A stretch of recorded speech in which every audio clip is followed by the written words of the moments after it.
Imagina la escena. Estás en una comida de trabajo, el mesero deja en la mesa un plato de costillas de cerdo ahumadas, y el aroma invade el lugar. Tú piensas, se ve buenísimo, y ya estás a punto de servirte, cuando notas que tu compañero judío corre el plato hacia el centro, y se sirve ensalada. Unos días después, en otra reunión, tu compañera musulmana hace algo parecido. Ann sonríe, conversa, pero evita el mismo tipo de carne. No es alergia, no es dieta, es convicción. Ellos están seguros de que eso no se come. Y tú, que también crees en el Dios de Abraham, Isaac y Jacob, te quedas con una pregunta dando vueltas en silencio. Ansí servimos al mismo Dios. ¿Por qué ellos no pueden comer esto y yo sí? ¿Será que yo estoy fallando? ¿Será que ellos se quedaron en algo que ya cambió? Quizá nunca lo habías pensado.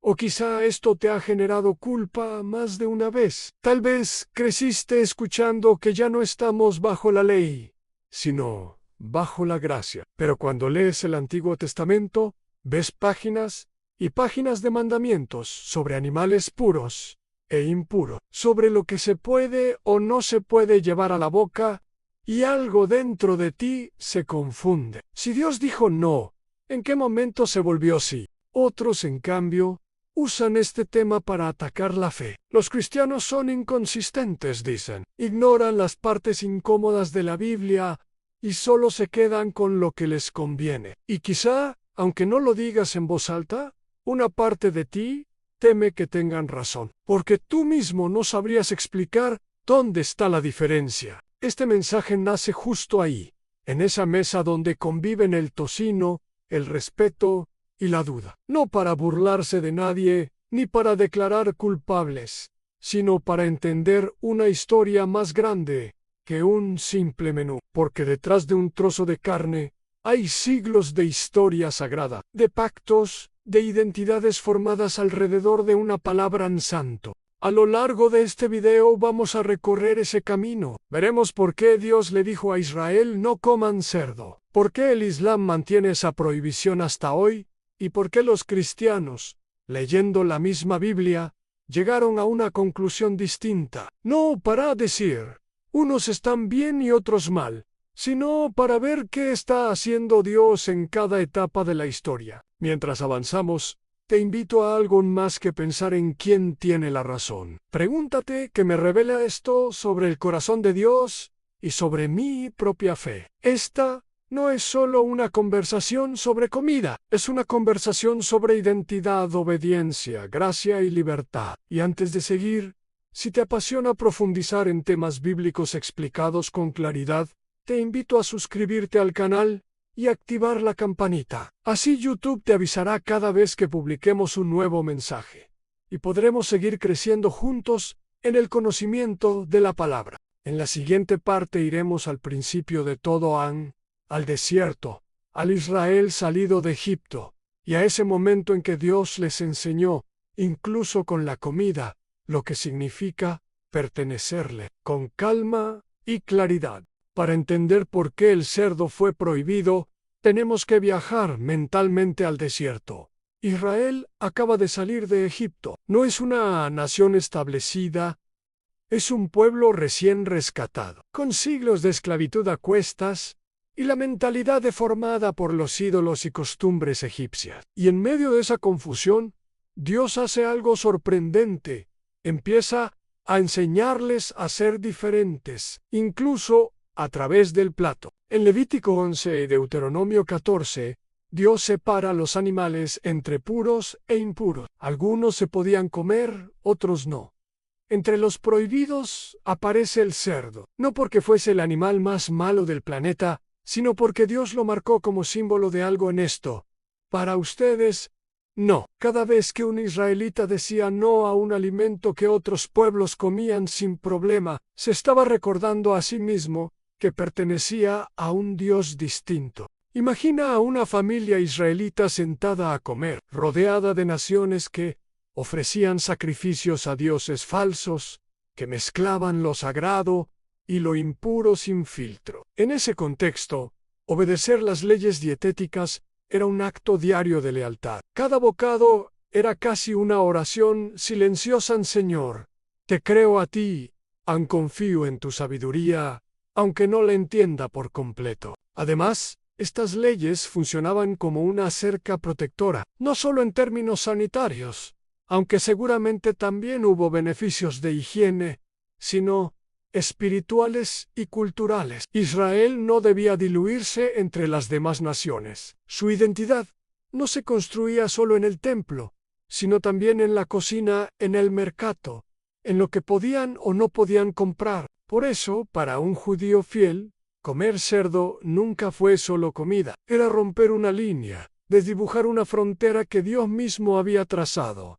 Y esa experiencia marcó generaciones, incluso en el exilio, cuando perdían tierra, templo y poder político. Seguían teniendo algo que nadie podía arrebatarles, en la forma en que comían. La memoria encarnada en cada alimento permitido o prohibido. Si miras esto desde hoy, es fácil minimizarlo y decir, eso ya pasó. Pero para ellos, esos mandamientos eran una expresión de amor y de pacto, no eran caprichos, eran la forma concreta en que Dios decía, tú eres mío, y se verá hasta en los detalles. Y el cerdo, por más cotidiano que parezca, se convirtió en un recordatorio viviente de esa separación. Con esto en mente, la siguiente pregunta es inevitable: si Dios habló tan claro, ¿cómo es que hoy hay cristianos que comen cerdo con libertad? ¿Significa eso que Dios cambió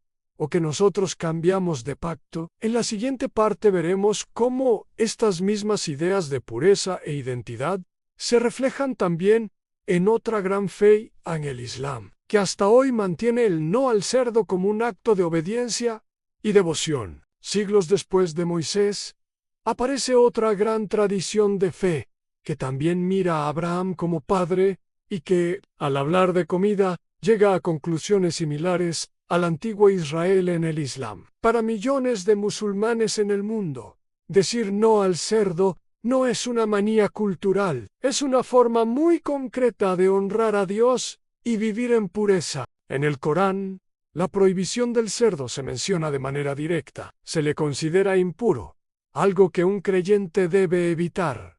No es un tema de gustos, es un tema de obediencia. Igual que para el Israel antiguo, lo que se come o no se come se relaciona con algo más profundo.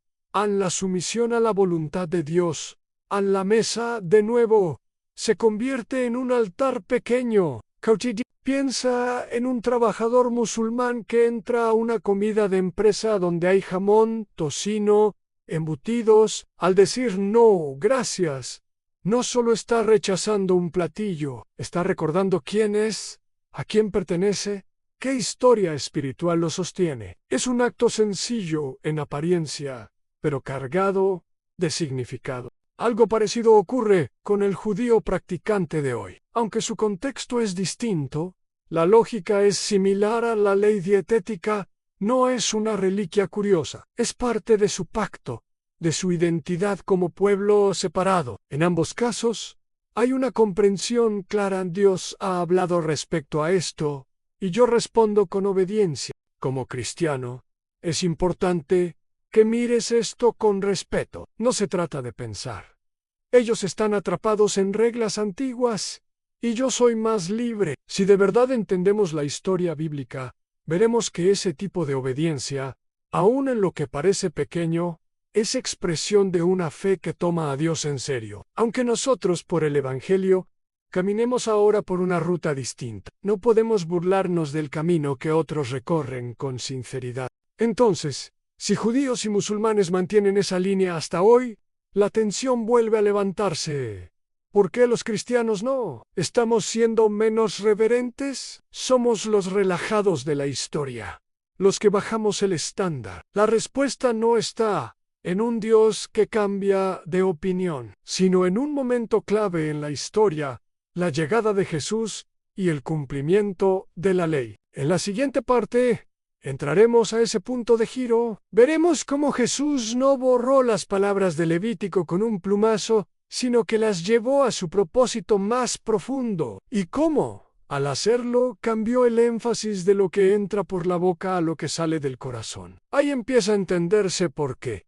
Para un cristiano, la pureza ya no se define por el cerdo o la vaca, sino por algo mucho más hondo. Imagina a Jesús rodeado de fariseos, hombres que conocían al detalle cada ley dietética, cada distinción entre limpio e inmundo. Para ellos, la pureza era un mapa minucioso de reglas visibles: lavarse las manos de cierta forma, no comer ciertos animales, evitar contaminación ritual. Y de pronto, en medio de esa atmósfera, Jesús dice algo que sacude el sistema: nada de lo que entra en el hombre puede contaminarlo. Lo que lo contamina es lo que sale de su corazón. Con esas palabras, Jesús no está diciendo que la ley de Moisés fue un error. Él mismo afirma que no vino a abolirla, sino a cumplirla. Pero ese cumplimiento implica mostrar cuál era el objetivo final: a formar un pueblo verdaderamente santo, no solo en apariencia externa, sino en lo profundo del ser. Las leyes sobre la comida eran una sombra de esa realidad. En Jesús llega la sustancia. Imagina a alguien que jamás come cerdo, jamás rompe una norma externa, pero guarda odio, envidia, orgullo, hipocresía. A los ojos de la cultura religiosa puede parecer ejemplar. A los ojos de Jesús, el problema real no está en el plato, sino en el corazón. Por eso su enseñanza cambia el lejón de que comes a quién eres por dentro. El Evangelio cuenta que, al explicar esto, Jesús declaraba limpios todos los alimentos, no como un permiso barato para comer sin control, sino como una proclamación profunda. A la pureza ya no se define por la lista de animales permitidos, sino por la obra que Él hará en el corazón del ser humano. El cerdo deja de ser el gran símbolo de contaminación, porque el verdadero foco pasa a ser otro el pecado. Sin embargo, en ese momento, los discípulos aún no lo comprendían del todo. Eran judíos, crecieron bajo las mismas distinciones de siempre. Para ellos, dejar de ver ciertos alimentos como impuros era casi traicionar su historia. Jesús planta la semilla, pero el cambio completo llegará después, con una visión que marcará a Pedro y, con él, al resto de la iglesia. Aquí es clave entender algo: aun cuando Jesús cumple la ley, no la rebaja, la eleva. Ya no basta con no tocar el animal impuro. Ahora se trata de dejar que Él purifique motivaciones, intenciones, deseos. El estándar se vuelve más profundo, no más laxo. La libertad respecto a la comida viene acompañada de un llamado más intenso a la santidad interna. En la siguiente parte, vamos a esa azotea en Job, donde Pedro en Judeophil recibe una visión que lo confronta hasta lo más profundo. Una escena que empieza con animales impuros y termina abriendo la puerta del Evangelio a las naciones. Ahí entenderemos mejor cómo pasamos del no toques al no llames impuro lo que Dios ha limpiado. Es mediodía en Job. Pedro sube a la azotea a orar. Tiene hambre. Está esperando la comida. Y en ese momento, Dios decide hablarle de la forma más extraña posible, a través de un lienzo lleno de animales. Desciende algo como un gran mantel desde el cielo, y sobre él aparecen todo tipo de criaturas: animales puros, impuros, aves, reptiles, entre ellos, por supuesto, animales que un judío piadoso jamás se llevaría a la boca. Entonces una voz le dice: levántate, Pedro, mata y come. La reacción es inmediata. Casi reflejo: de ninguna manera, Señor. Jamás he comido nada impuro o inmundo. En esa respuesta hay siglos de historia.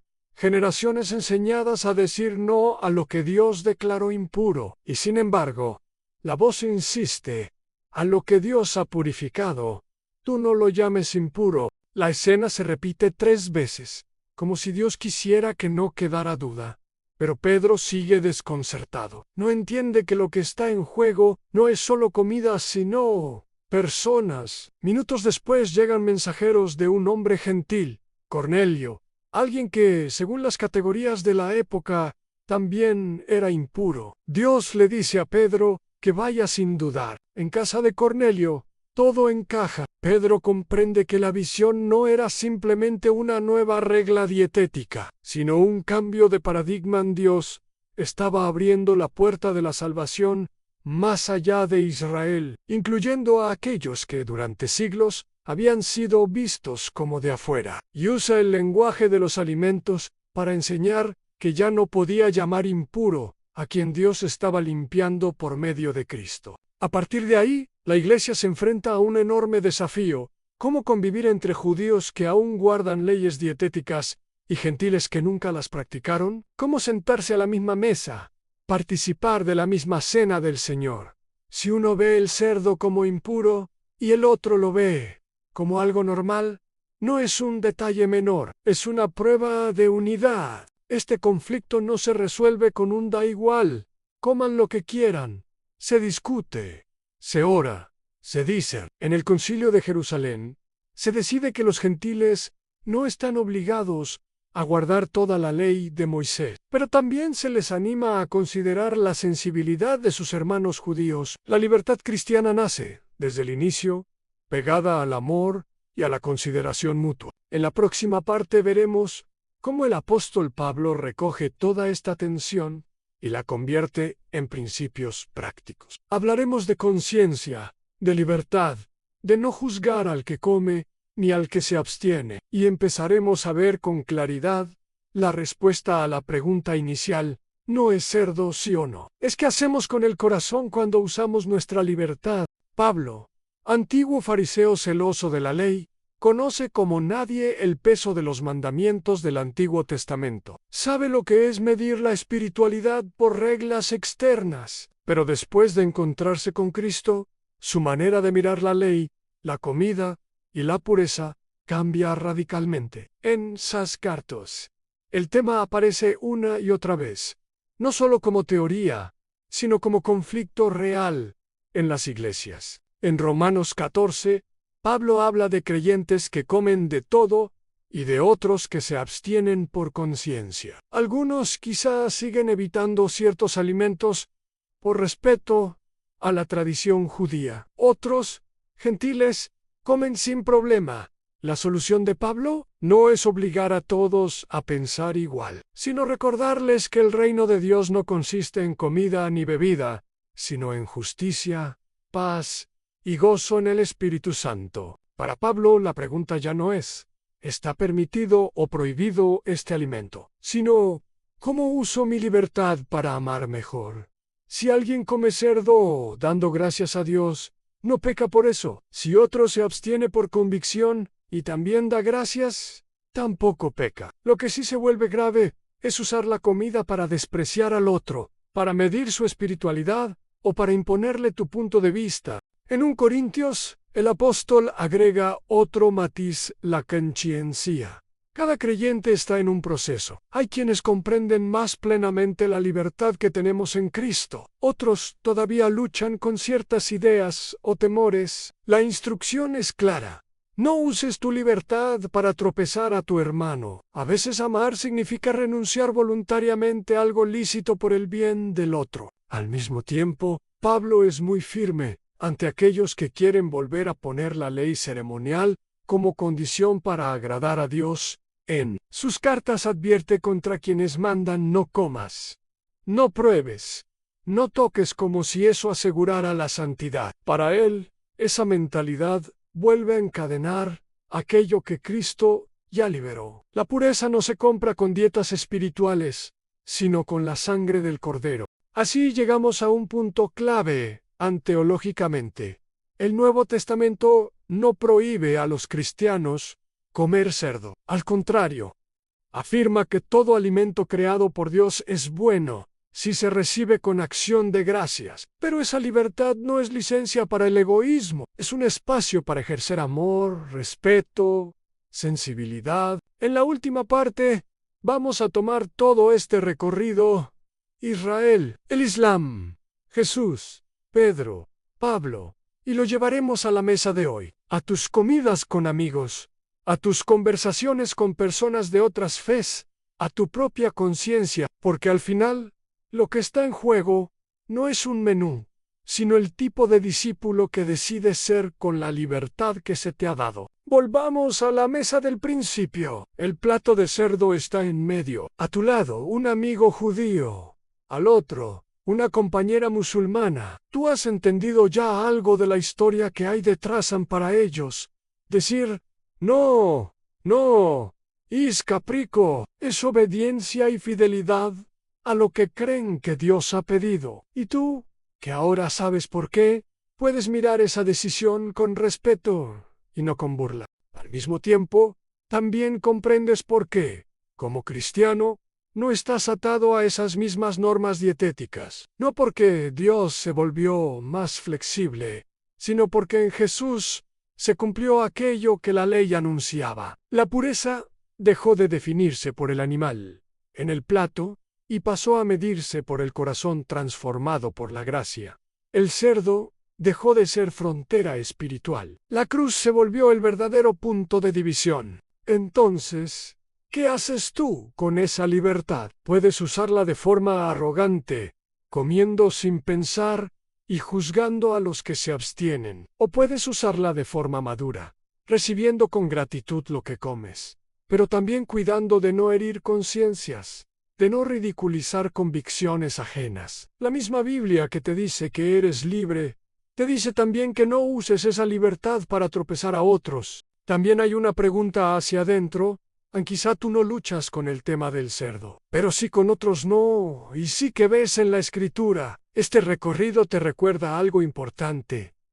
Dios no juega con sus mandatos. Él habló en serio en el Sinaí, y habla en serio en el Evangelio. La diferencia es que ahora su ley está escrita en corazones, no solo en tablas. La obediencia sigue siendo central, solo que ahora nace de la gracia, no del miedo. Al mirar a judíos y musulmanes que renuncian al cerdo por amor a Dios, tal vez debas preguntarte, ¿qué cosas estoy yo dispuesto a dejar por amor a Cristo? Porque si tu libertad solo sirve para complacerte, pero no para amar mejor, todavía no has entendido la profundidad del nuevo pacto. Si este mensaje ha aclarado dudas en tu mente o ha encendido algo en tu corazón, te invito a seguir profundizando. Aquí hablamos de temas como este con respeto, con Biblia en mano y con el deseo de conocer más al Señor.